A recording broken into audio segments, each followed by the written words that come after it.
Hi there, Tiny Wise Mama. Good morning, afternoon, or evening, wherever you are in the world and are catching this video. I actually did more than one video this week. Aren't you all lucky? So, I'm just kidding. But I hope that if you see it and you like it, share it, and it resonates with you, that is wonderful. This is kind of a follow-up to the video I did the other day on you being your own salvation. A lot of people will look at the term inner work, and when we hear the word work, people can think of a negative connotation. They can think that, well, they're not doing enough, they're not being enough, they're not whatever. And inner work is really, some people consider it spirituality, some people consider it more being self-responsible with your thoughts and your actions, your feelings.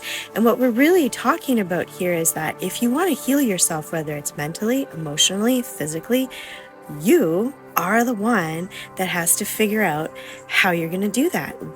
What kind of therapist or life coach or energy worker that you're going to work with. Maybe you need something in particular, and then you might need something else. And to understand that it's okay, it doesn't mean that you're disloyal to a certain therapist or a life coach if you've been with them for a while, that if you feel like you need something or someone else, that you should definitely explore that for yourself, because this is your personal journey. And many people, including myself, can give you the tools, but it's how you're going to use those tools. And so when we think of our inner work, think of it as that you are cleaning out the cobwebs. Let's say like we have a project here at our house where we've got to clean out the garage. We've done it little bit by little bit, but it's still one of the big projects that we want to work on. And if you see behind me, we have all these gardens. We've done all these things. We've built box gardens out of but there's like, sometimes there's those big projects, right? And so your own inner work is kind of like you cleaning out all of the things that you don't need anymore, examining your belief systems, examining what you believe, why you believe it. And that's including your own physical health, because a lot of times we can be told that, well, that pain is normal. And we start to normalize things that don't need to be normal. And then we have all these other kind of problems because we've normalized this stuff.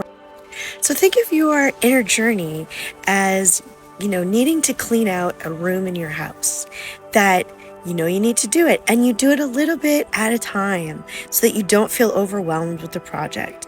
And sometimes when we are releasing energy or examining emotions that we've buried, that can feel overwhelming. And sometimes we have a lot of emotions that we need to deal with, which is why it's important to have support.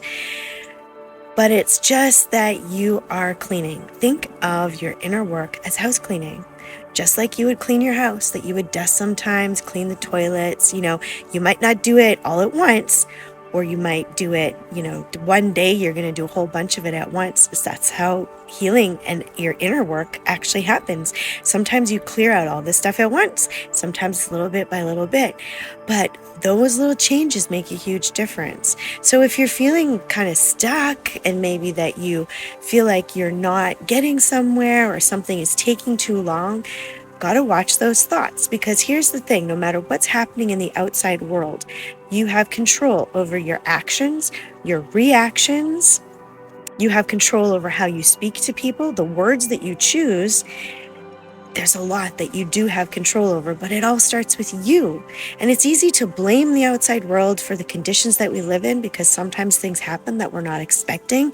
But when you continue to keep blaming and focusing outward, you're not focusing inward at what you can do for your own health, for your own mental well-being, for your own emotional well-being. So turn that mirror onto yourself and take a look at some of the things that you might be holding on to emotionally, or the beliefs that you have about your physical body that you feel like you can't change. I bet you that you'll find you can change more than you think.